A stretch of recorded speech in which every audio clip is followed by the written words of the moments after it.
Ona de masokata eze anya. Ekpuru nkata n'isi kwu ya okwu. Have you sat to ask yourself, what about 20th of November? What if they sentence Mazi Nnamdi Kanu to death by hanging, Chukwuekwena, or by firing squad, Chukwuekwena, or life imprisonment? What are we going to do? Igemekwa election na 2027. Governor of Enugu State, Governor of Anambra State, Hope Uzodimma, Alex Oti, Ogbonnianwu Ifuru. All of you should cover your faces with shame. For the past 2 months in Enugu State, and when you find out, because our governor they negotiate the APC, they are already planning for next election. Governor Peter and the Basin, but where is your conscience? People of Enugu are lamenting. People are complaining. Soludona Agwegu, a professor without dignity, a professor without integrity, a professor without shame. Governor Soludo doesn't behave like a professor. If anything goes wrong on 20th, Igbo people will never forgive all of you. Igbo people will never, ever forgive all of you. Mazi Nnamdi Kanu has been detained by the authorities of Nigeria for years, and nobody's talking about it. Mazi Nnamdi Kanu is having a valid court order here in Nigeria, and the order says, give Mazi Nnamdi Kanu bail. And a certain court in Kenya granted Mazi Nnamdi Kanu certain number of, certain amount of money compensation because of what they call something rendition. Let me not say what I don't know because I'm not a lawyer. I'm not a law student and I don't practice law. So I'm going to limit this whole broadcast or story to the best of my knowledge.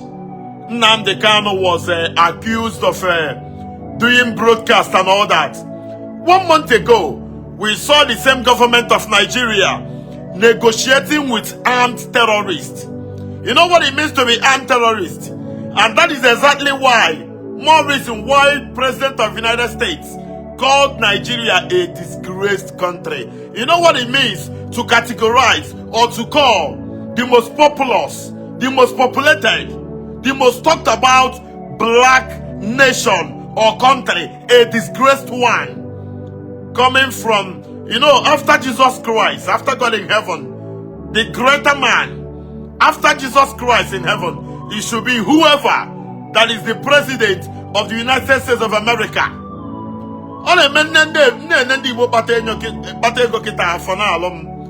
Ojukwu was in same scenario. Sometime during the war, Ojukwu had to flee from Nigeria to Ivory Coast. And who fell to Buai? Then president of Ivory Coast gave Ojukwu shelter. Ojukwu na Yakubu Gowon no rogo. Ojukwu na Ivory Coast. Yakubu Gowon no Nigeria. Oliver the Coke wait egwu si na onye nwanne ya nọ n'ụzọ. N'ife olili ada agụ ya, na ụra ada atụ ya. I watch him birthday. I like him on Tinubu so much. I don't am tribalistic. I only tell you the facts and figures. Tinubu Sheyi Tinubu. I'm from Sheyi Tinubu as a very simple guy. A guy named pride. Even though now they project here to be the next governor of Lagos State, son of the president, commander-in-chief of the armed forces, son of Senator Remi Tinubu. Sheyi Tinubu can you come here? Sheyi Tinubu was to birthday, yeah? All Igbo big boys. All of them went to the birthday party of Sheyi Tinubu. None of them told Sheyi Tinubu about Mazi Nnamdi Kanu. Governor of Ebonyi State, Governor Ogbonnianwu Ifuru Bonye APC, Governor Tinubu from all accounts, Amamonyo, I have never seen Governor Tinubu before. Manandini na Tinubu mekogoriye, say na Tinubu de reliable, not the worthy. No kwagim kwa no gemi fa, no gemi ya. Governor Ogbonnianwu Ifuru Bonye APC. Governor Hope Uzodimma Bonye APC. Governor Charles Soludo is almost in APC. We don't know the situation of Governor of Abia State, Alex Oti. Deputy Speaker, House of Rep, Right Honorable Benjamin Kanu Abia State. Honorable Benjamin Kalo, Igbo Abia State. Mazi Nnamdi Kanu bụ onye Abia State. Ife a na-echeta eme oge enwere ndị igwe n'ala Igbo. Oge a na-enwe natural igwe, oge a na-enwe organic igwe, igwe a na-enwezi na-abụ igwe certificate. Ọ na-agba m anya mmiri n'ala Igbo na gọvanọ pụta, local government chairman pụta, igwe kwụrụ ọtọ, aha arụ ka ọ bụ n'ala Igbo. I don't know where we'll go from here. The current governor of Enugu State by APC, Governor Peter Mba, and you know, when Peter Mba perform well, I tell you, when Peter Mba perform poorly, I tell you, my relationship and personal love for Peter Mba cannot be. It's not negotiable. I have utmost respect for Governor of Enugu State, Governor Barrister Peter Nnamdi Kanu. Peter Mba by APC. And now to why Peter Mba by APC. I see now connect Yandi Igbo and Enugu to the center. Governor Peter Nnamdi Kanu is now in APC. Governor Peter Nnamdi Kanu, with all due respect, I'm not Monday advice. I'm not in government. I'm not a politician. Governor Peter Nnamdi Kanu, if you want to win the heart of Igbo people, go to Abuja. You are in Abuja. Governor Peter Nnamdi Kanu of Enugu State. 95% of Igbo people want to see Mazi Nnamdi Kanu released. Nobody cares about your re-election. You are going to govern Enugu State for 8 years. Governor Peter Mba, happened the other time with the Air Force. You were flying with Air Force on national assignments. Your son, Nwagi Nwoke, your brother, is languishing in DSS custody in Abuja. Governor Nnamdi Kanu, Ona de masokata eze anya ekpuru nkata n'isugu ya okwu. For the past 2 months in Enugu State, enwere ife a na-alụ because our governor na-negotiate APC. Ọ na-negotiate APC. They are already planning for next election. Mana agwọ nọ n'akịrịka. Somebody should copy this message. Send it to the governor of Enugu State. He's my brother. I love him so much. And I have to tell him the truth. And may praise the Governor Peter Mba more ofuma. Peter Mba currently had a more ofuma. How many days can Peter Mba spend in Enugu State? Ask yourself, and where run Enugu State in the last 2 months? Governor Peter Mba by APC. Nobody cares about that. Governor Peter Nnamdi Kanu, you are in fact, you are a representative of Igbo. Enugu is the capital of Igbo land. Have you sat to ask yourself, what about 20th of November?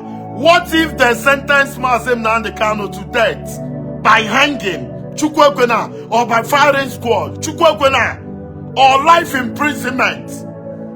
What are we going to do? Igemekwa election in 2027. Here on Emekuno, Governor of Enugu State, Governor of Anambra State, Hope Uzodimma, Alex Oti, Ogbonnianwu Ifuru. All of you should cover your faces with shame. Okwuluora ndị Igbo, ọ bụrụ na m agwara unu eziokwu, Chineke were ndụ m. I fear no human being. So onye na-atụ egwu bụ ekekere ụwa. Oliver Ikoku si na onye nwanne ya nọ n'ụzọ, n'ụra ada atụ ya, n'ihe oriri ada agụ ya. O si na eme nwata ka emere ibi ya, obi dị ya mma. With all due respect, I'm going to mention names. Asari Dokubo, Government Itompolo, His Royal Majesty Ateketom, Amayanabo for Kereka.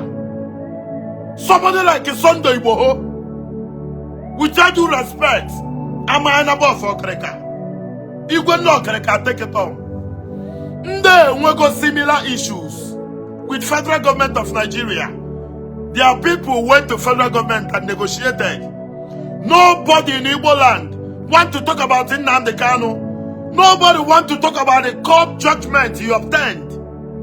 Nobody want to talk about the compensation. Everybody want re-election.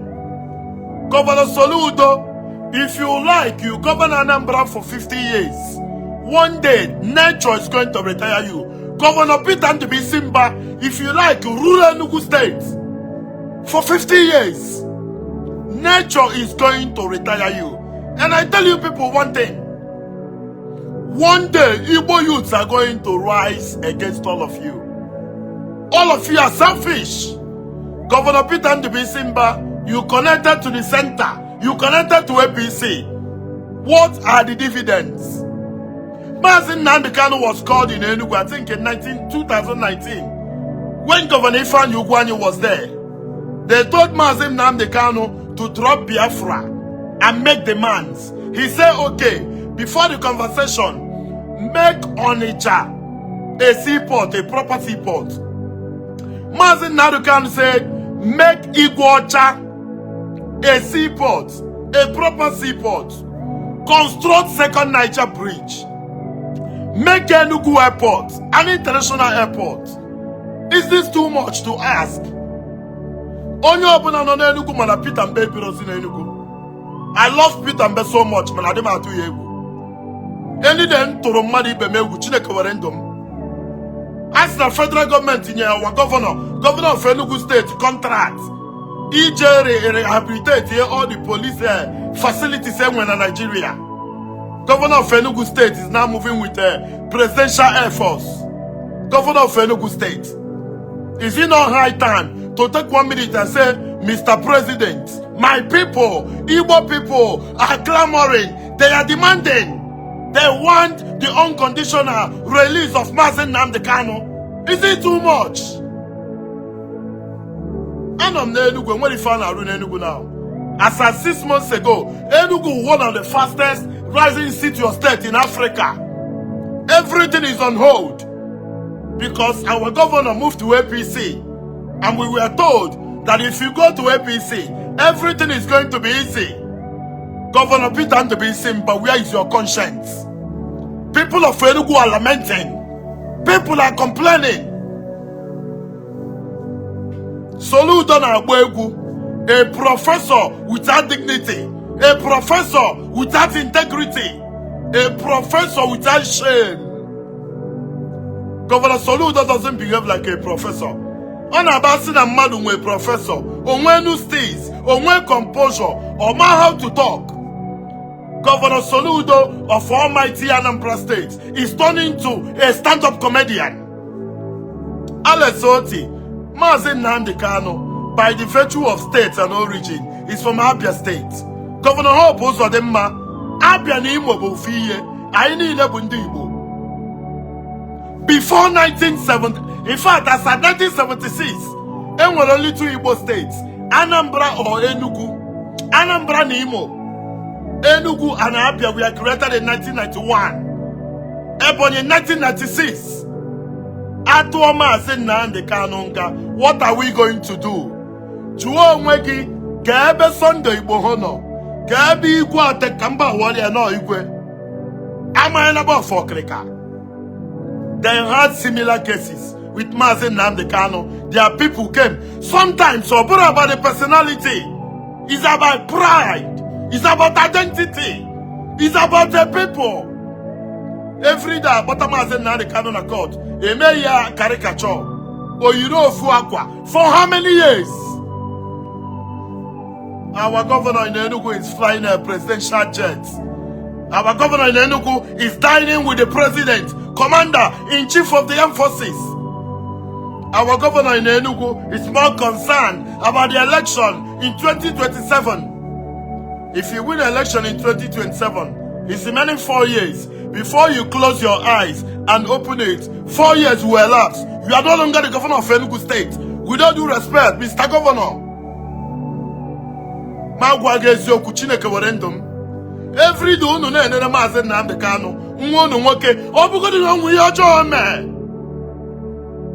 Let's assume no in 1982.